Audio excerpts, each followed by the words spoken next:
اعوذ باللہ من الشیطان الرجیم، بسم اللہ الرحمن الرحیم۔ ہم نے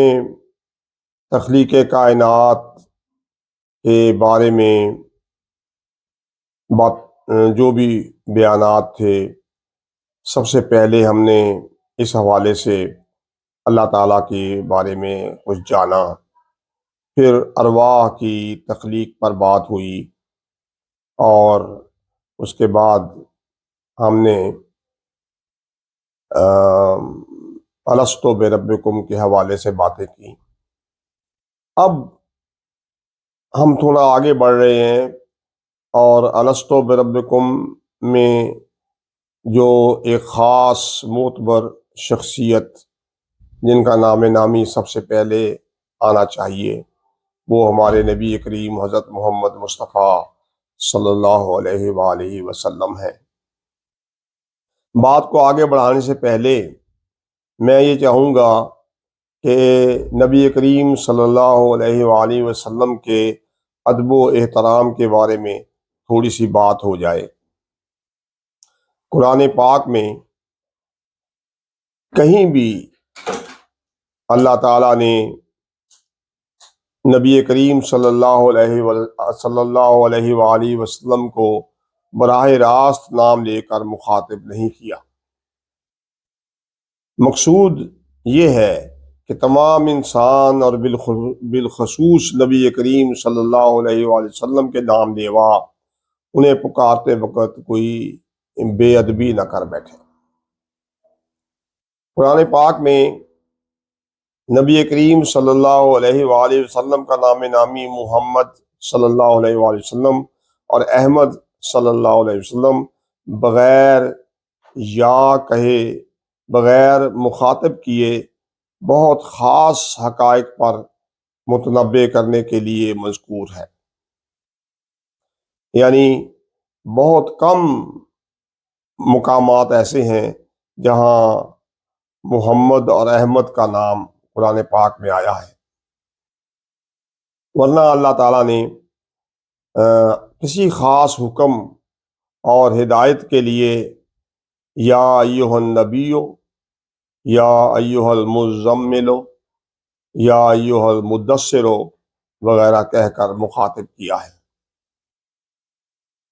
اکثر انسیت ظاہر کرنے کے لیے اللہ تعالیٰ نے اکثر مقامات پر ربوں کا کہا ہے، یعنی تمہارا رب۔ اللہ نے خاص طور پر کسی چیز کو بیان کرنا ہے، کسی واقعے کو بیان کرنا ہے، تو وہاں ربوں کا کہا، یعنی اپنا ایک خاص تعلق ظاہر کیا نبی کریم صلی اللہ علیہ وسلم کے ساتھ۔ اور جیسے میں آپ کو آیات سناتا ہوں، وَإِذْ قَالَ رَبُّكَ لِلْمَلَائِكَةِ إِنِّي جَاعِلٌ فِي الْأَرْضِ خَلِيفَةً، جب آپ کے رب نے فرشتوں سے کہا کہ میں زمین پر خلیفہ بنانے چل رہا ہوں، آپ کے رب نے، یعنی یہ خاص انسیت ہے جو اللہ تعالیٰ نبی کریم سے ظاہر کر رہا ہے۔ ایسے ہی کہا فلا وربک لا یؤمنون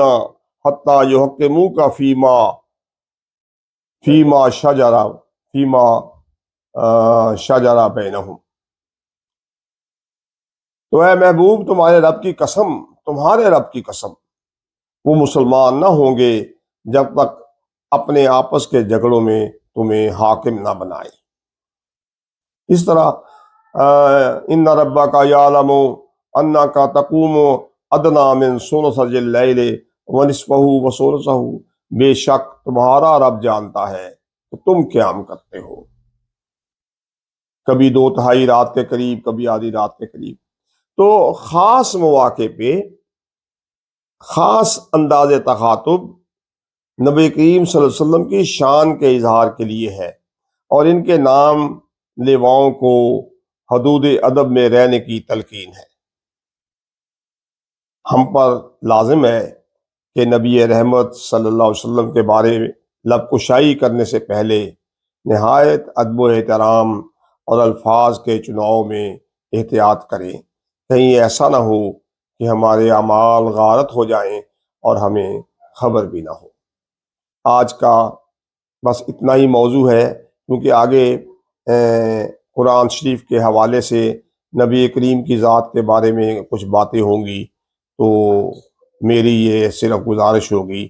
کہ آپ سنیں بھی تو پورے ادب و احترام کے ساتھ۔